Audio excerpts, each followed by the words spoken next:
여러분, 세상에 문제 없는 가정은 없습니다.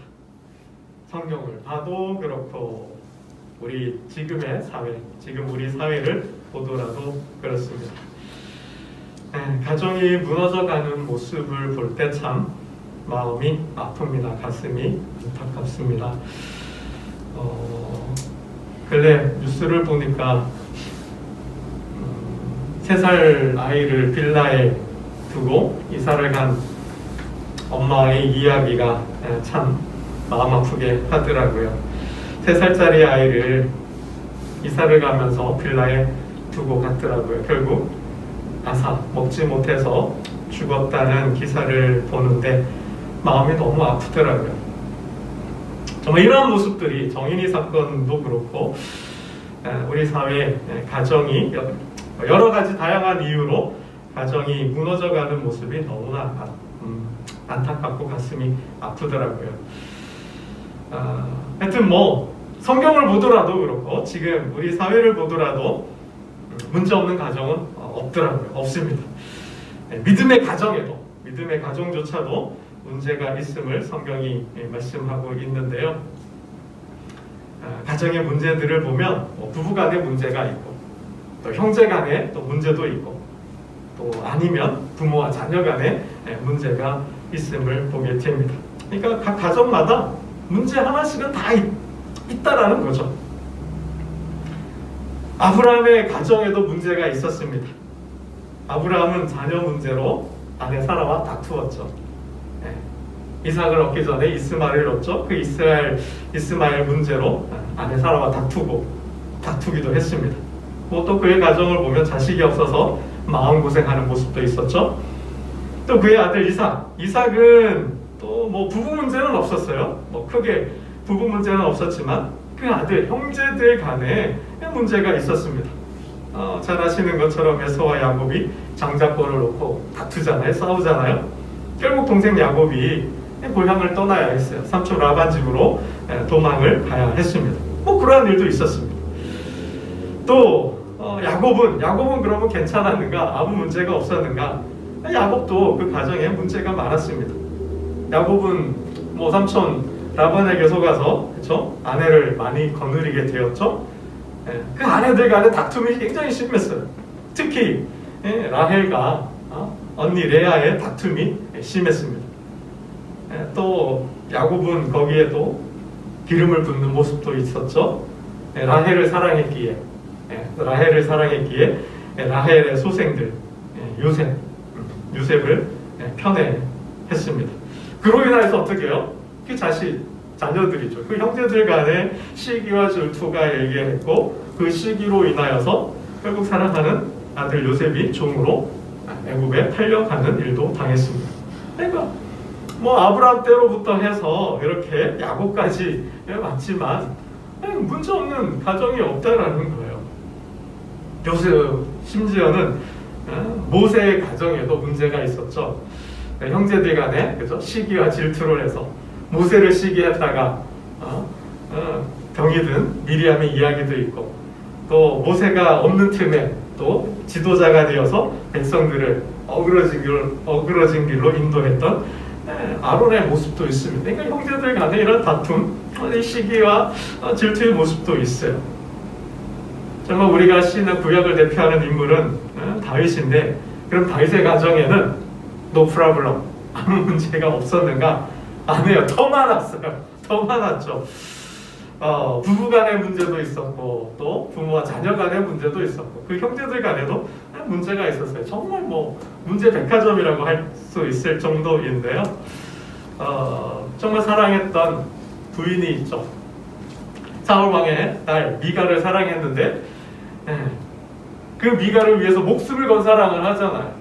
그 미가를 얻기 위해서 그 미가를 아내로 삼기 위해 결혼하기 위해 블레셋 진영으로 공격해 가서 양피 100개만, 양피 100개죠. 100명만 처단하고 이렇게 이렇게 가져와도 되는데 200개나 배워오지 않습니까? 양피를.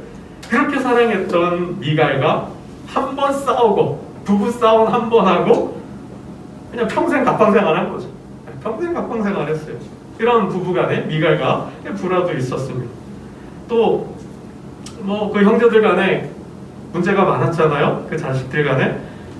마지 장자 암놈이 압살롬의 여동생 다말을 범해서 그 일을 통하여서 형제 간의 갈등이 있었고, 압살롬은 암놈을 죽이고, 또 결국은 급기야는 아버지를 반역해서 쿠데타를 일으키기도 하지 않습니까?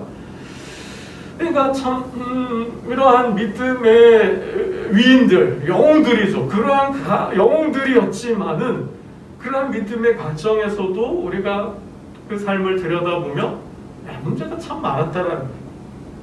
그런 거 보면 세상에 문제 없는 가정은 없다. 문제 하나씩은 다 가지고 있다라는 거예요. 뭐 가족 관계를 둘러싼 관점에서만 초점을 맞춰서 이렇게 봤는데도 참 많은 문제가 있잖아요. 이외에도 뭐 얼마나 많은 문제들이 있겠어요. 뭐 그 경제적인 문제도 있고, 뭐 질병의 문제도 있고, 이웃 간의 그죠? 민족 간의 그런 문제로 인하여서 당하는 고통과 눈물들이, 애환들이 뭐 얼마나 많겠습니까?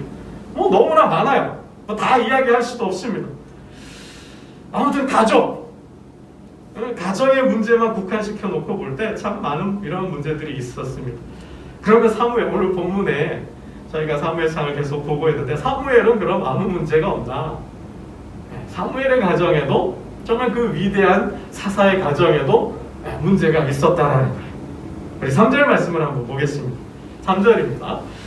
함께 봅니다. 시작. 그의 아들들이 자기 아버지의 행위를 따르지 아니하고 이익을 따라 뇌물을 받고 판결을 굽게 하리라. 아멘. 아버지를 따르지 않았대요. 정말 위대한 사사잖아요. 정말 하늘도 알고 땅도, 즉 하나님도 인정하고 이스라엘 백성도 인정하는 정말 위대한 사사였어요. 그러한 사사의 가정에, 그러한 사무엘의 가정에 아들들이 부조리 한 거죠. 부도덕했어요.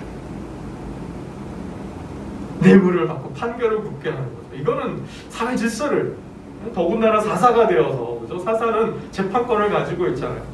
판결권을 가지고 있잖아요.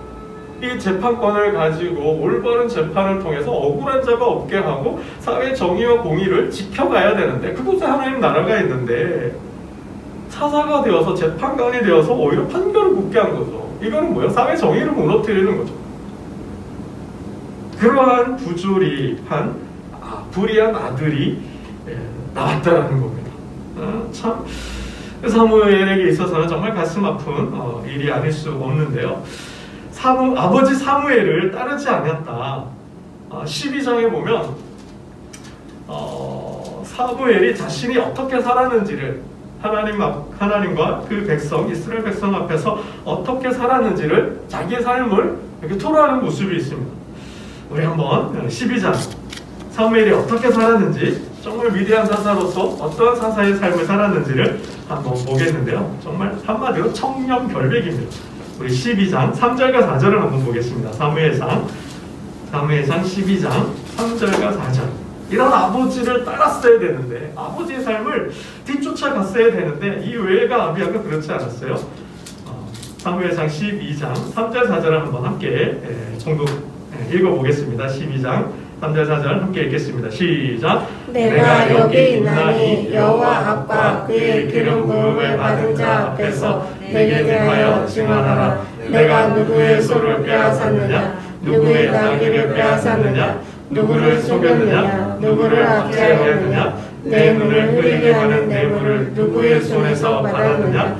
그리하였으면 내가 그것을 너희에게 갚으리라 하니, 그들이 이르되 당신이 우리를 속이지 아니하였고 압제하지 아니하였고 누구의 손에서든지 아무것도 빼앗은 것이 없나이다 하리라. 아멘. 정말 사사로서 하나님 앞에 한 점 부끄럼 없는 삶을 살았다라는 거죠.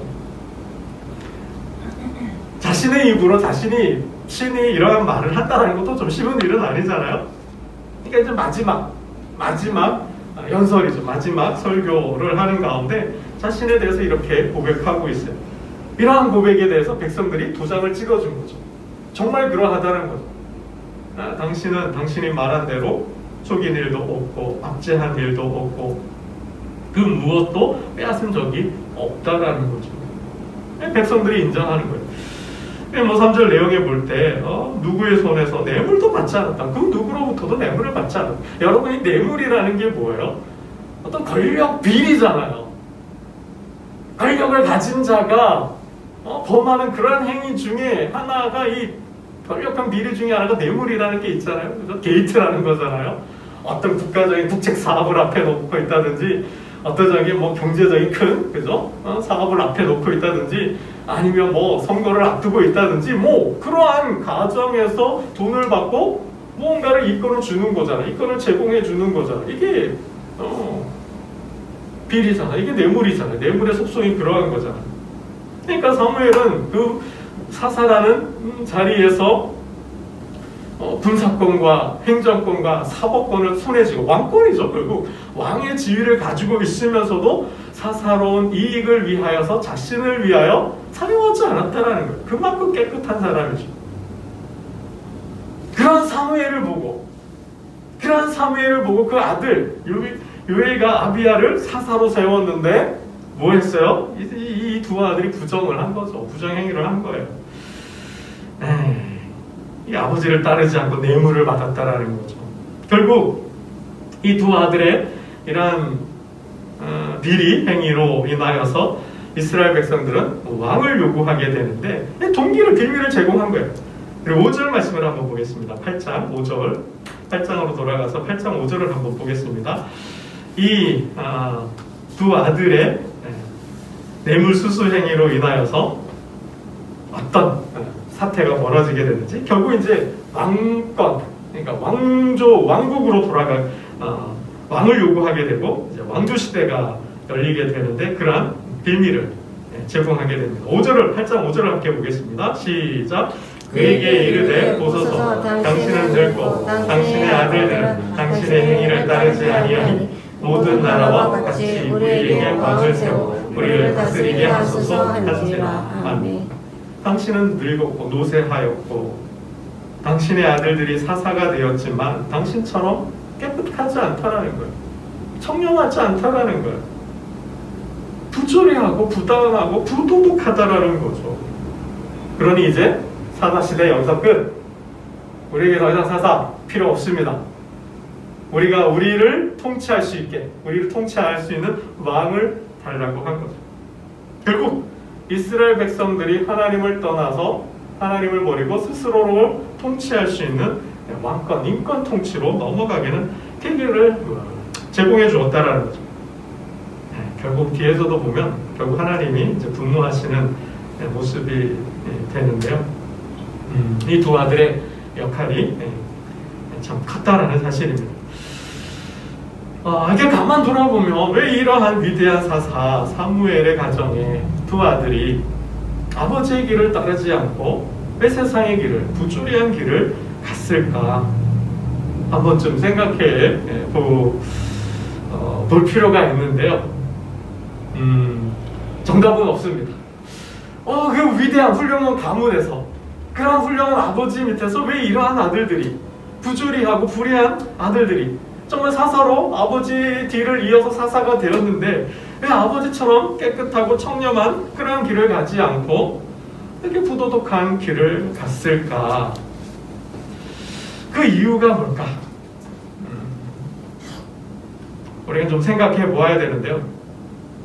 여러분, 사무엘은 잘 알고 있잖아요. 자기가 어떻게 제사장이 되고 또 이렇게 하나님의 말씀을 선포하는 선지자가 되었는지, 그 앞에 일의 사례가 있잖아요. 하나님께서 엘리 가문을 파하셨잖아요. 엘리 가문을 폐하시고 자신을 택해서 제사장의 역할을, 사사의 역할을 맡기셨잖아요. 그렇게 잘 아는 사무엘이 왜 엘리 제사장 가문에게서 교훈을 얻지 못했을까? 너무나 아쉬운 대목이 아닐 수 없는데요. 그냥 어디까지나 오늘 성경 말씀에 근거해서 좀 생각해보면 집을 떠나 있는 시간이 너무 오래되었나? 라는 생각을 좀 해보게도 됩니다. 우리 앞에 장이 있는데요. 우리 15절, 7장 15절, 16절을 한번 잠깐 볼까요? 7장 15절, 16절 한번 보겠습니다. 7장 15절, 16절 함께 봅니다. 시작!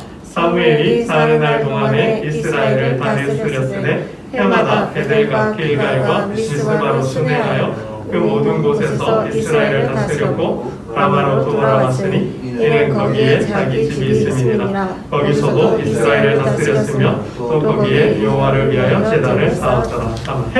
해마다라고 했죠. 그러니까 매해 정기적으로 베델과 길갈과 미스바를 이렇게 다니면서 이스라엘 다스렸다라는 거죠. 그러니까 뭐 말씀 집회를 했든지 아니면 재판 그런 재판권을 행사를 했든지, 그리고는 이제 집으로 돌아온 거예요. 라마의 집으로 돌아온 거죠. 해마다 집을 떠나서 이렇게 하나님의 말씀을 전하고 하나님의 말씀으로 이스라엘 백성들을 권면하고 위로하는 그러한 사역을 했다라는 거죠. 그래서 집을 너무 오랜 동안 비어 있어서 자녀 교육에 좀 소홀한 것이 아닌가 라는 생각도 좀 해볼 수도 있습니다. 요즘 이재철 목사님 가정이 다시 세상에 관심과 이목을 받고 있는데, 그 중심에 아들이 있죠. 아시는 분은 알겠지만 JTBC 싱어게인 오디션 프로그램에서 1등 우승을 차지했습니다. 그로 인하여서 이재철 목사님 가정교육이, 자녀교육이 세상에 관심을 받고 있는데요. 그래서 저도 한번 더 다시 찾아봤는데, 이재철 목사님의 가정, 자녀교육의 덕목은 첫 번째는 가정중심이더라고요. 가정중심 교육을 시키셨대요. 뭐 세상에 다 알려진 에피소드인데, 그 둘째 아들이 고등학교 시절에 영국으로 잠시 1년 동안 유학을 갔는데 너무나 똑똑한 아이인 거죠. 한국으로 돌려보내기가 아까워서 전액 장학금을 주겠다. 이 아이가 여기서 공부하면 옥스포드를 갈 수 있으니 옥스포드에 갈 수 있는 교육과 함께 모든 숙식과 모든 경비를 다 제공하겠다. 이재철 목사 이런 자에 너 돌아와라 했다라는 거죠. 이유는 고등학교 때까지 약속이었어요. 고등학교 때까지는 가족과 함께 지내는 것. 그 아이 가정의 소중함을 아는 아이가 세상에 나가서도 그냥 타락하고 이렇게 떠날 일이 없다라는 거죠. 그러니까 가장 소중한 그 이재철 목사님 가정에서 자녀 교육의 핵심 가치는 가정의 소중함이라는 거죠. 가정의 소중함을 아는 자는 절대 망하지 않는다라는 그런 교육 철학을 가지고 계시더라고요. 그 이후에는 이제 또 하나 본다면 자립감, 예의, 자립할 수 있는 아이, 스스로 부모나 그 누구의 도움을 받지 않고도 스스로 자신의 삶을 만들고 형성하고 나아갈 수 있는, 헤쳐나갈 수 있는 그런 자립형 인간. 그래야만이 예의 있는 인간이 된다는 거죠. 예의 있는 인간이 뭐냐? 사람과의 관계 속에서 예의 있는 인간이 뭐냐? 다른 사람의 피해를 안 주고 다른 사람에 의존하지 않는, 누군가의 도움을 바라지 않는, 스스로 자립해서 살아갈 때 예의를 지킬 수 있다라는, 하여튼 크게는 그러한 덕목을 가지고 자녀 교육을 시키셨더라고요. 아마 그런 거에 비해서 이 본문에 사무엘이 자녀 교육에 좀 소홀하지 않나, 어디까지 제 개인적인 생각이에요. 그냥 해석을, 이해를 위해서 해석을 해보는 것입니다. 어쨌든 참 엘리 제사장 가문을 통해서 교훈을 얻었어야 했는데 그 교훈을 얻지 못하고 아들들이 이러한 부조리한 사사가 되었다라는 거죠. 또 하나 이렇게 본다면 정말 위대하잖아요. 사무엘이 정말 위대한 그 사무엘, 아버지 밑에서 크는 자녀들의 고충이 있죠. 아버지가 너무나 위대하니까, 너무나 훌륭하니까, 너무나 사회적으로, 역사적으로 성공한 인물이니까 자녀들이 어떻게 해요? 아버지에 대한 부담이 있는 거죠. 사람들의 기대치가 있잖아요. 아버지가 워낙 훌륭하고 스마트하고 똑똑하니까 그 아들들도 어떻게 해요?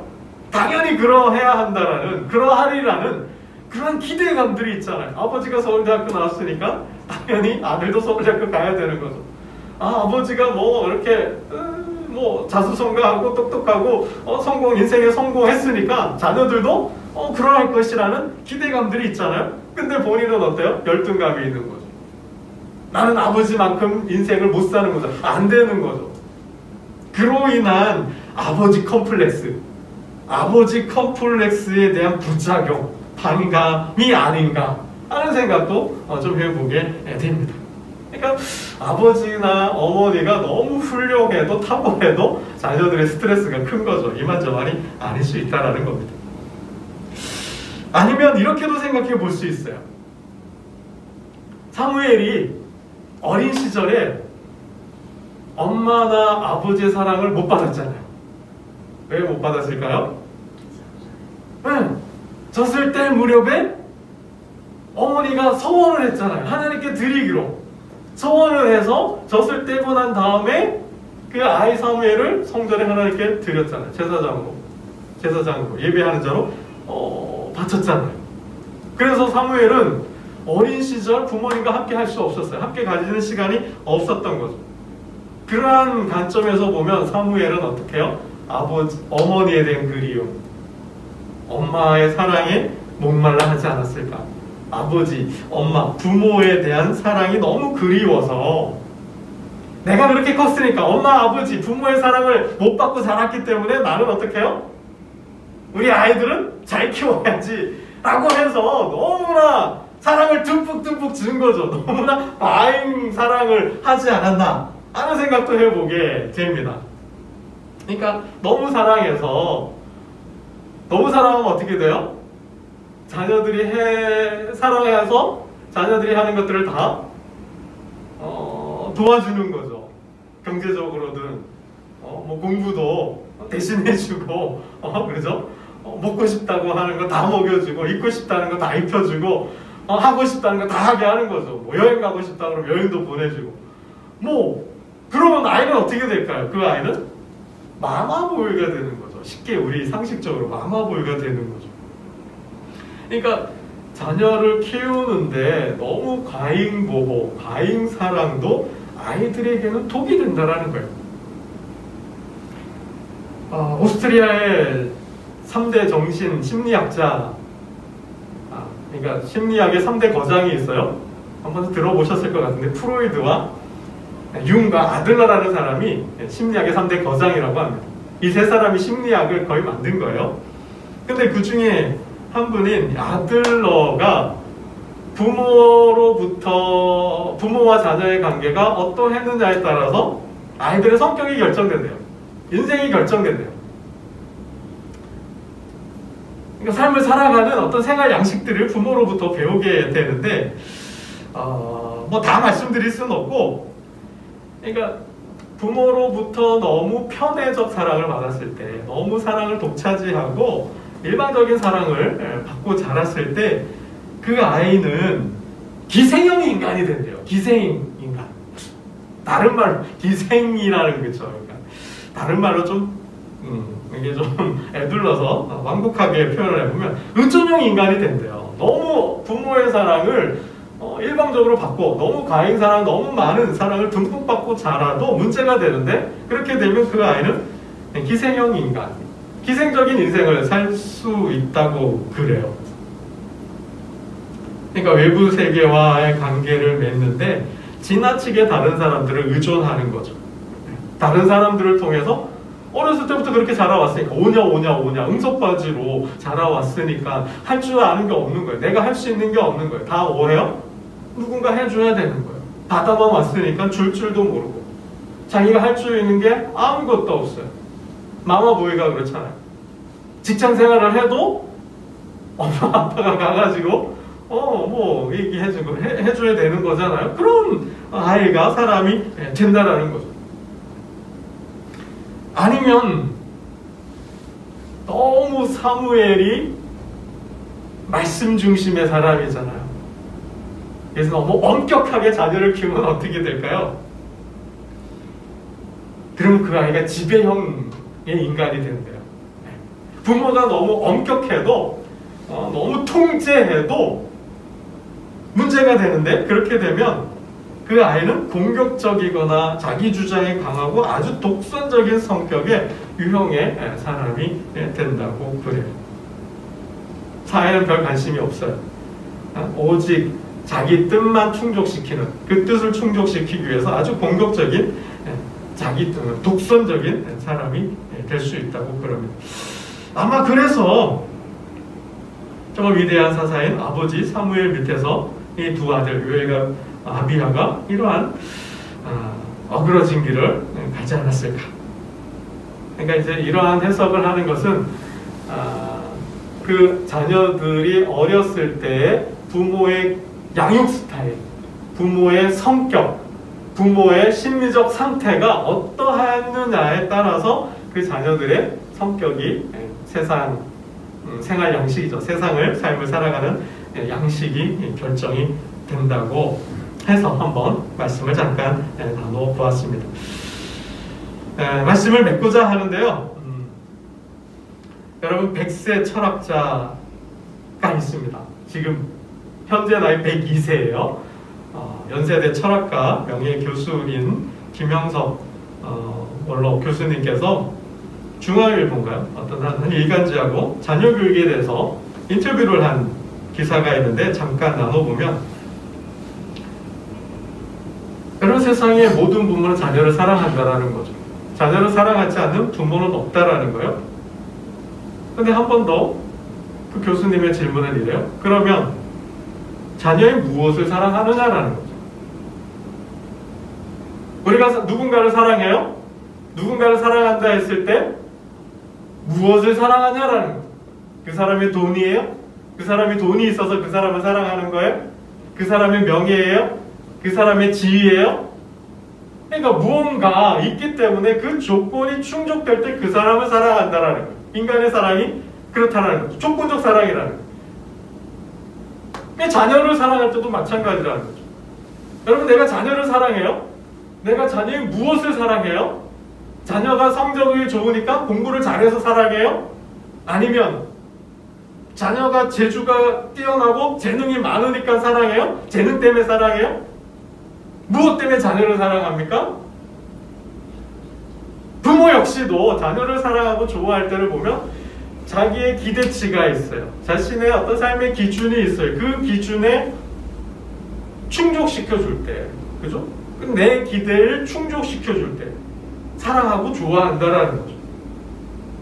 그냥 부모도 이렇게 사람들을 사랑할 때 그럴 수 있다라는 거예요. 그러면 가장 소중한 기대치는 뭐냐라는 거죠.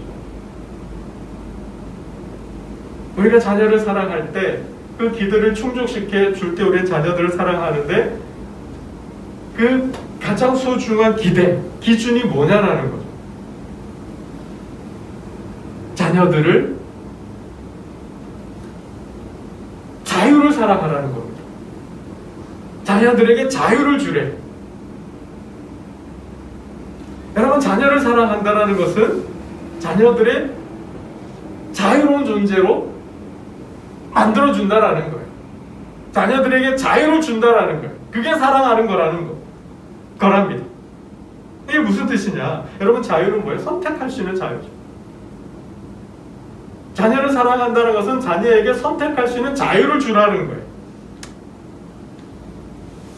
보통 대부분의 부모들은 어때요? 자기 기대치가 있어요. 자기가 살아온 삶의 기준이 있어요. 그 기준에 맞춰서 자녀들을 양육하려고 한다라는 거예요.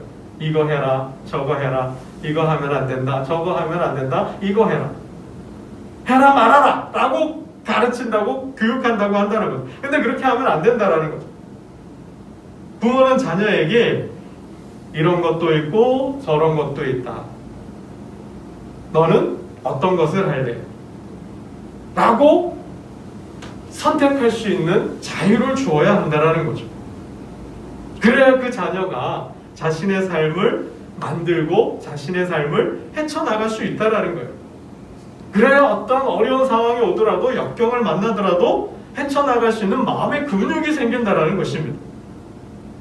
자신의 일을 스스로 선택하게 해야 한다는 거죠. 그렇지 않으면 마마 보이는 거죠. 자아가 없는 거예요. 주체가 없는 거예요.